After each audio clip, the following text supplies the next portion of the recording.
ಅಂದ್ರ ನೀರಿನ ಬಾಳ ತೊಂದ್ರೆ. ಹಾ ಇದು ಗಲೀಜ್ ನೀರು ಬಂದು ಬಂದು ಮೈಯೆಲ್ಲ ಚಿಂದಿ. ಹಾ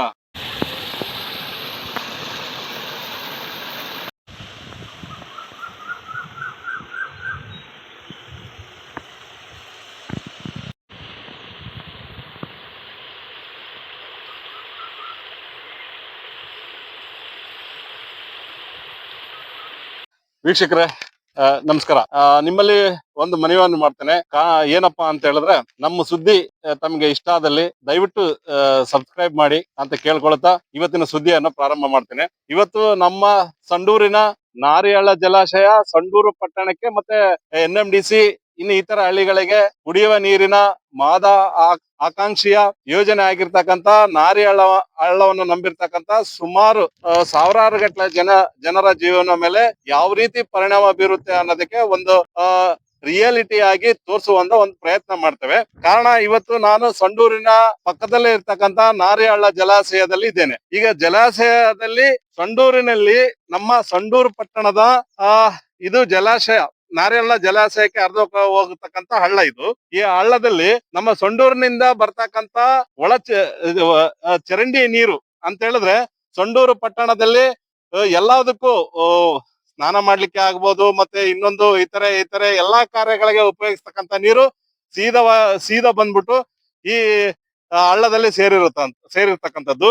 ಈ ಹಳ್ಳದಲ್ಲಿ ಯಾವ ರೀತಿ ನೀರು ಕೊಳಚೆ ನೀರು ಬಂದು ಸೇರುತ್ತೆ ಅನ್ನೋದನ್ನ ನಿಮಗೆ ಪ್ರತ್ಯೇಕವಾಗಿ ತೋರಿಸ್ತೇನೆ. ಇದು ಈ ಕಡೆ ಭಾಗ ಇರ್ತಕ್ಕಂತ ನಮ್ಮ ಸಂಡೂರು ಟೌನಿನ APMC ಲಿಂದ ಮುಂದ್ಗಡೆ ಬರ್ತಕ್ಕಂಥದ್ದು, ಮತ್ತೆ ಫೈರ್ ಸ್ಟೇಷನ್, ಸ್ಮೈರ್ ಕಾಲೋನಿ ಈ ಕಡೆಯಿಂದ ಬರ್ತಕ್ಕಂಥದ್ದು ನೀರು ಸೀದಾ ಹಳ್ಳಕ್ಕೆ ಬಂದು ಸೇರ್ತದೆ. ಈ ನೀರು ಸೀದಾ ನಮ್ಮ ನಾರಿಹಳ್ಳ ಜಲಾಶಯನೇ ಸೇರ್ತಕ್ಕಂಥದ್ದು. ಇಲ್ಲಿ ಯಾವ ಮಟ್ಟಕ್ಕೆ ಇದೆ ಅಂತ ಹೇಳಿದ್ರೆ, ಇಲ್ಲಿ ಬಂದು ನಿಂದ್ರಕ್ಕೆ ಅವಕಾಶ ಇಲ್ಲ, ಆ ರೀತಿ ಕೆಟ್ಟ ಸ್ಮೆಲ್ ಬರ್ತಕ್ಕಂಥದ್ದು, ಅಂತ ಸ್ಮೆಲ್ ಬರ್ತಾ ಇದೆ. ಈ ಸ್ಮೆಲ್ ನೀರು ಇವತ್ತು ಸೀದಾ ನಮ್ಮ ಸಂಡೂರಿಗೆ ನಂಬಿಕೊಂಡಿರ್ತಕ್ಕಂತ ಜನರ ಕುಡಿಯುವ ನೀರಿನ ಮಹತ್ವಾಕಾಂಕ್ಷೆಯ ನಾರಿಹಳ್ಳ ಜಲಾಶಯ ಸೇರ್ತಕ್ಕಂಥದ್ದು. ಈ ನೀವು ಸಂಡೂರಿನಿಂದ ಬರ್ತಕ್ಕಂತ ಇಷ್ಟು ಕೊಳಚೆ ನೀರು, ಚರಂಡಿ ನೀರು ಇಲ್ಲಿ ಹರಿದು ಹೋಗಿ ಸೀದಾ ನಮ್ಮ ನಾರಿಹಳ್ಳ ಜಲಾಶಯ ಸೇರುತ್ತೆ. ಇಂತ ನೀರಿಗೆ ಇವತ್ತಿಂದ ನಿನ್ನೆದಲ್ಲ ಈ ಸಮಸ್ಯೆ ಇರ್ತಕ್ಕಂಥದ್ದು.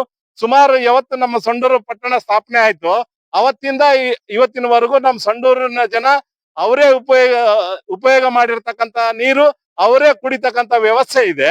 ಆದ್ರೆ ಇವತ್ತಿನ ದಿನದಲ್ಲಿ ನಮ್ಮ ಸಂಡೂರು ತಾಲೂಕಿಗೆ ಗಣಿಗಾರಿಕೆಯಿಂದ ಅಬಾಧಿತ ಪ್ರದೇಶ ಅಂತಂದೇಳಿ ಎಷ್ಟೋ ಸಾವಿರ ಕೋಟಿ ಅನುದಾನ ಇರುವಂತದ್ದು. ಆದ್ರೆ ಇವತ್ತಿಗೂ ಈ ಸಂಡೂರು ಜನ ಬಳಸ್ತಕ್ಕಂತ ನೀರನ್ನ ಬೇರೆ ಕಡೆ ವರ್ಗಾಯಿಸಿ ಅದನ್ನ ಫಿಲ್ಟರ್ ಮಾಡ್ತಕ್ಕಂತ ವ್ಯವಸ್ಥೆ ಮಾಡಿಲ್ಲ ಅಂತಕ್ಕಂಥದ್ದು ಸಾರ್ವಜನಿಕರು ಹೇಳ್ತಿರುವಂತದ್ದು. ಆದ್ರೆ ನಮ್ಮ ಸಂಡೂರಿನ ಪುರಸಭೆ ಅಧಿಕಾರಿಗಳು ಇವತ್ತಿನವರೆಗೂ ಏನ್ ಕೆಲಸ ಮಾಡ್ತಿದಾರೋ ಗೊತ್ತಿಲ್ಲ. ಇದಕ್ಕೊಂದು ಕ್ರಿಯಾ ಯೋಜನೆಯನ್ನ ರಚನೆ ಮಾಡಿ ಈ ನಮ್ಮ ಪಟ್ಟಣದಲ್ಲಿ ಉಪಯೋಗ ಮಾಡಿರ್ತಕ್ಕಂತ ಎಲ್ಲಾ ಕರ್ಮಗಳಿಗೆ ನೀರನ್ನ ಉಪಯೋಗ ಮಾಡಿರ್ತಕ್ಕಂತ ನೀರು ಡೈವರ್ಟ್ ಮಾಡಿ ಇದಕ್ಕೆ ಆದಂತ ಸಪರೇಟ್ ಒಂದು ಫಿಲ್ಟರ್ ಅನ್ನ ಮಾಡಿ ಆ ನೀರನ್ನ ಬೇರೆ ಕಡೆ ಬಿಡುವಂತ ಒಂದು ವ್ಯವಸ್ಥೆ ಮಾಡ್ಬೇಕು. ಇದು ಸುಮಾರು ವರ್ಷಗಳಿಂದ ಇದೇ ನೀರನ್ನ ಸಂಡೂರಿಗೆ ಚರಂಡಿ ನೀರು ಹೋಗೋದು, ಮತ್ತೆ ಡ್ಯಾಮ್ ನಾರಿಹಳ್ಳ ಸೇರೋದು, ಮತ್ತೆ ಆ ನೀರನ್ನ ಫಿಲ್ಟರ್ ಮಾಡಿ ರಿಟರ್ನ್ ನೇರವಾಗಿ ಮತ್ತೆ ಜನಕ್ಕೆ ಕುಡಿಸುವಂತ ಒಂದು ವ್ಯವಸ್ಥೆ ಆಗಿದೆ. ಇದು ಬದಲಾಗಬೇಕು. ಇದು ಸಂಬಂಧಪಟ್ಟ ಪುರಸಭೆ ಅಧಿಕಾರಿಗಳು ಮತ್ತೆ ಇದಕ್ಕೆ ಈ ಇಲಾಖೆ ವ್ಯಾಪ್ತಿ ಯಾರ್ಯಾರು ಜಿಲ್ಲಾಧಿಕಾರಿಗಳು ಇತ್ತಾಗ ಗಮನ ಹರಿಸ್ಬೇಕು.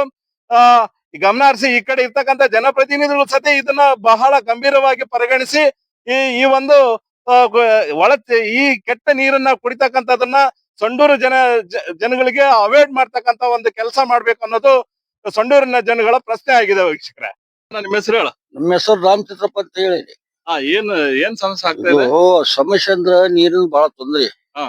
ಇದು ಗಲೀಜ್ ನೀರು ಬಂದು ಬಂದು ಮೈಯೆಲ್ಲ ಚಿಂದಿ. ಹುಡ್ರಿಗೆ, ಉಪ್ಪಿಗೆ, ಹೆಣ್ಮಕ್ಳಿಗೆ, ಗಂಡು ಮಕ್ಳಿಗೆಲ್ಲ ಕೆಟ್ಟ ಜಾಸ್ತಿ. ಈ ನೀರು ಕುಡ್ದಂಗೆಲ್ಲ ಗಲೀಜ್ ನೀರು. ಪೈಪ್ನಾಗ ಅದೇ ನೀರ್ ಬರ್ತೈತಿ. ಎಲ್ಲಾ ಗಲೀಜ್ ನೀರ್ ಕುಡ್ದು ಹಿಂಗೆಲ್ಲಾ ಆಗಕತ್ತೈತಿ ಊರಾಗ. ನೀವು ಯಜಮಾನ್ ರೈತರಿ, ಅದಕ್ಕೆ ಏನ್ ಜೇಕರಿಕೆ ನೋಡ್ಬೇಕು ಸ್ವಲ್ಪ. ನಾವು ನಮ್ಮ ಮಾಧ್ಯಮ ಈಗ ಏನ್ ಮಾಡ್ತಾ ಇಲ್ಲ ಅಂದ್ರೆ ಅದಕ್ಕೆ ನಾವೇ ಬಂದು ರಿಪೋರ್ಟಿಂಗ್ ಮಾಡ್ತಾ ಇದೀವಿ. ಈಗ ನೀವ್ ಎಷ್ಟು ವರ್ಷಲಿದ್ದ ಇಲ್ಲಿ ಮಾಡ್ತಾ ಇರೋದು? ನೀವು ಇಲ್ಲಿ ಒಂದ್ 40 ವರ್ಷ ಆತ್ ನಾವು ಕಾಲ ಮಾಡಾಕ. 40 ವರ್ಷಲಿದ್ದ ಚರಂಡಿ ನೀರ್ ಹಿಂಗ ಹಿಂಗೆ. ಈಗ ಎಷ್ಟು ಗಲೀಜ್ ಬರಾಕತ್ತೈತಿ ಎಲ್ಲ ಹಳದಾಗ. ಇಲ್ಲಿ ನಮಗ್ ನಿಂದ್ರಕ್ ಆಗವಲ್ದು ಅಷ್ಟು ನಿಂದ್ರಕ್ smell ಐತೆ, ಹಾ. ಕಚ್ಚಿಗ್ ಕಟ್ಕೊಂಡಿದೀನಿ ಅದಕ್ಕೆ. ಏನ್ ಮಾಡ್ತೀವಿ ಮತ್ತೆ ಗಲೀಜು ನೀರು. ನೀವು ದಿನ ಹಿಂಗೆ ತಿರ್ಗಾಡ್ತೀರಿ. ಹಾ ಇದೇ ದಾರಿ. ಈಗ ನಾವ್ ಬೆದ್ದು ಹೊಸ್ದಾಗಿ ಮಾಡ್ಸಿವಿ ಆಯ್ತು. ಹಾ. ದಾರಿ ಇದ್ದಿಲ್ಲ ಇಲ್ಲಿ ಮೊದ್ಲ. ಮತ್ತೆ ಇದಕ್ ಏನ್ ಹೇಳ್ತೀರಿ ನೀವು? ಏನ್ ಮಾಡ್ಬೇಕು ನೀವು ಐದಿರಿ ಹಾ. ಯಜಮಾನ್ರು MLA ಇದಾರ, ಇವ್ರಾಗೆಲ್ಲ ಮಾಡಕತ್ತಾರ. ಏನ್ ಗಲೀಜು ಹೋಗಲ್ದು. ಹಾ. ಎಲ್ಲ ಮಾಡ್ಸಕತ್ತಾರ. ಅವ್ರು ಅಲ್ಲಿ ಕ್ಲೀನ್ ಮಾಡ್ತಾರೆ ಎಲ್ಲ ಹಳ್ಳ. ಹಾ. ಇದು ನೀರು ಗಲೀಜ್ ನೀರು ಹೋಗೋದಲ್ಲ. ಊರಲ್ಲಿ ನೀರು ಬರ್ತಲ್ಲ. ಪೂರ ನೀರು ಅದಕ್ಕೆ ಸೇರೋದು ಸೀದಾ ಹಾ ಡ್ಯಾಮಿಗೆ ಹೋಗ್ತಾವ ನೀರು. ಡ್ಯಾಮ್ಗೆ ಹಾ ಹೋಗೋದು. ಡ್ಯಾಮಿಗೆ ಹೋಗ್ತಾವ ಅದೇ ನೀರು ಮತ್ತೆ ವಾಪಸ್ ಬರ್ತಾವ. ವಾಪಸ್ ಅದೇ. ಹಾ. ಹ್ಮ್ ಎಷ್ಟೈತ್ ನೋಡ್ರಿ ಅನಿವಾರ್ಯ. ಕರೆಂಟಿಂದ ಬಂದಿಲ್ಲ, ಎಲ್ಲ ಕತ್ಲ ಇಲ್ಲಿ. ಹಾ. ಹಾವು ತೂಳು ಎಲ್ಲ ಬರ್ತಾವ ಇಲ್ಲಿ. ಹಾ. ಅಂದ್ರೆ ಯಾವ ಬೇಕು ಅವಾಗ ದೊಡ್ಡ ದೊಡ್ಡ ಹಾವುಗಳು ಬರ್ತಾವೆ. ಅದೇ. ಕರೆಂಟಿನ ವ್ಯವಸ್ಥೆ ಇಲ್ಲ. ಮೇನ್ ಎಷ್ಟೈತ್ ನಮ್ಮ ಪ್ರಾಬ್ಲಮ್ ಏನ್ರಿ. ಸರಿ. ನೀವ್ ಹೇಳ್ರಿ ಯಜಮಾನ್ರ ಐತಿರಿ, ಅದಕ್ಕೆ ಏನ್ ಮಾಡ್ತೀರಿ ಮಾಡ್ಸ್ರಿ.